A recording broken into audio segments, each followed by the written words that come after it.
நடிகர் ரஜினிகாந்துடனான சந்திப்பு அரசியல்தான். நாம் தமிழர் கட்சி தலைமை ஒருங்கிணைப்பாளர் சீமான் புதிய தலைமுறைக்கு பிரத்யேக பேட்டி. இப்போ நீங்கள் என்கிட்ட கேட்குறீங்க, நீங்கள் ஐயா ரஜினிகாந்தை சந்தித்து என்ன பேசிக்கிட்டீங்கன்னு. இது ஒரு அரசியல் தான். அப்போ அரசியல்ங்கிறது தனியாக ஒன்றும் இல்லை, அது ஒரு வாழ்வியல்.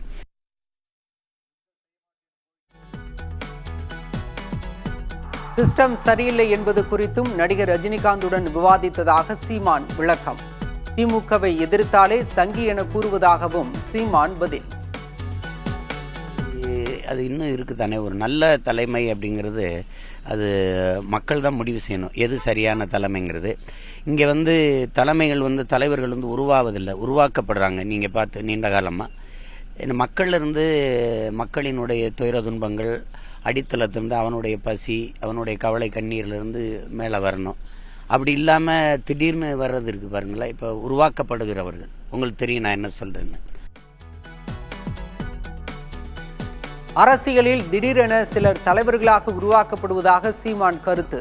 விமர்சனத்தை தாங்க முடியாதவர்கள் விரும்பியதை அடைய முடியாது எனவும் பதில். இது எவ்வளவு ஆபத்தான விளையாட்டுங்கிறத நான் காலம் எனக்கு தள்ளி விட்டுட்டு நான் அதை பார்க்கும்போது, இது எங்கள் அண்ணன்ட்டையும் சொன்னேன், கமல் அண்ணன்ட்டையும் சொன்னேன், எல்லாருக்கிட்டையும் சொல்கிறது. இது ரொம்ப கொடூரமான ஒரு ஆட்டம். இது அவர் மனநிலைக்கு இது சரியாக வராது. ஏன்னா இங்கே நிறைய ஏச்சு பேச்சுகள், அவதூறுகள், இதெல்லாம் தாங்கணும். நாம் தமிழர் கட்சியின் கோவை வடக்கு மாவட்ட செயலாளர் கட்சியிலிருந்து விலகல். கொள்கைக்கு மாறாக சீமான் செயல்படுவதாக விமர்சனம்.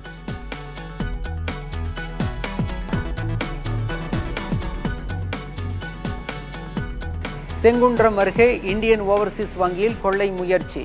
ஜன்னல் கண்ணாடியை உடைத்து சுவரில் துளையிட்டு கொள்ளையடிக்க முயன்ற நபர் கைது.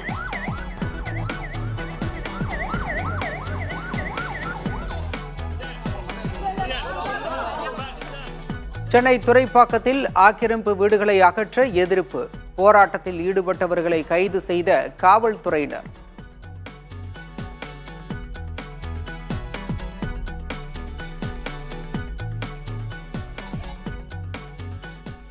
பட்டாபிராமில் 330 கோடி ரூபாய் மதிப்பில் புதிய டைடல் பூங்காவை திறந்து வைத்தார் முதலமைச்சர் மு.க.ஸ்டாலின். 6000 பேருக்கு வேலைவாய்ப்பு கிடைக்கும் என தகவல்.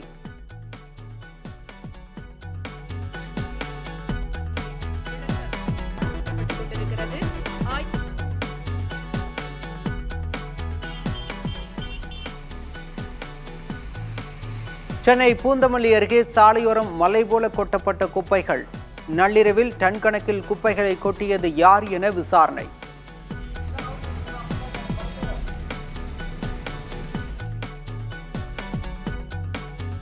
வங்கக்கடலில் நாளை உருவாகிறது புதிய காற்றழுத்த தாழ்வு பகுதி. தமிழகத்தில் பரவலாக கனமழை பெய்யும் என வானிலை ஆய்வு மையம் கணிப்பு.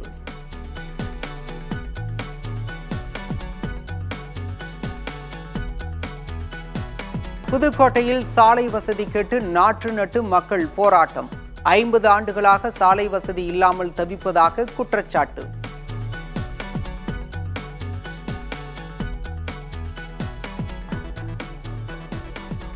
ஆபரண தங்கம் விலை 5வது நாளாக அதிகரிப்பு. சென்னையில் சவரனுக்கு 640 ரூபாய் உயர்ந்து 57,800 ரூபாய்க்கு விற்பனை.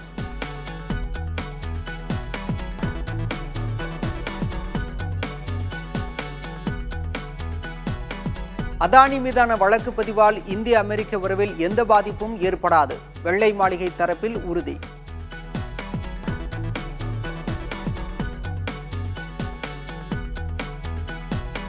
ஆப்கானிஸ்தானில் அரசுக்கும் இஸ்லாமிய கருத்துகளுக்கும் எதிரான புத்தகங்களை விற்பனை செய்ய தடை விதித்தது தாலிபான் அரசு. புத்தகங்களை அச்சிடவும் வெளிநாடுகளிலிருந்து இறக்குமதி செய்யவும் தடை விதிப்பு.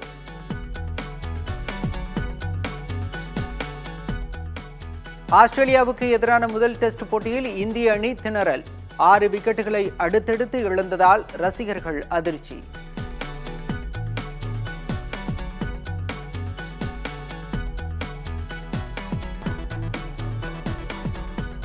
அடுத்த ஆண்டு மார்ச் 14ஆம் தேதி தொடங்குகிறது IPL போட்டி.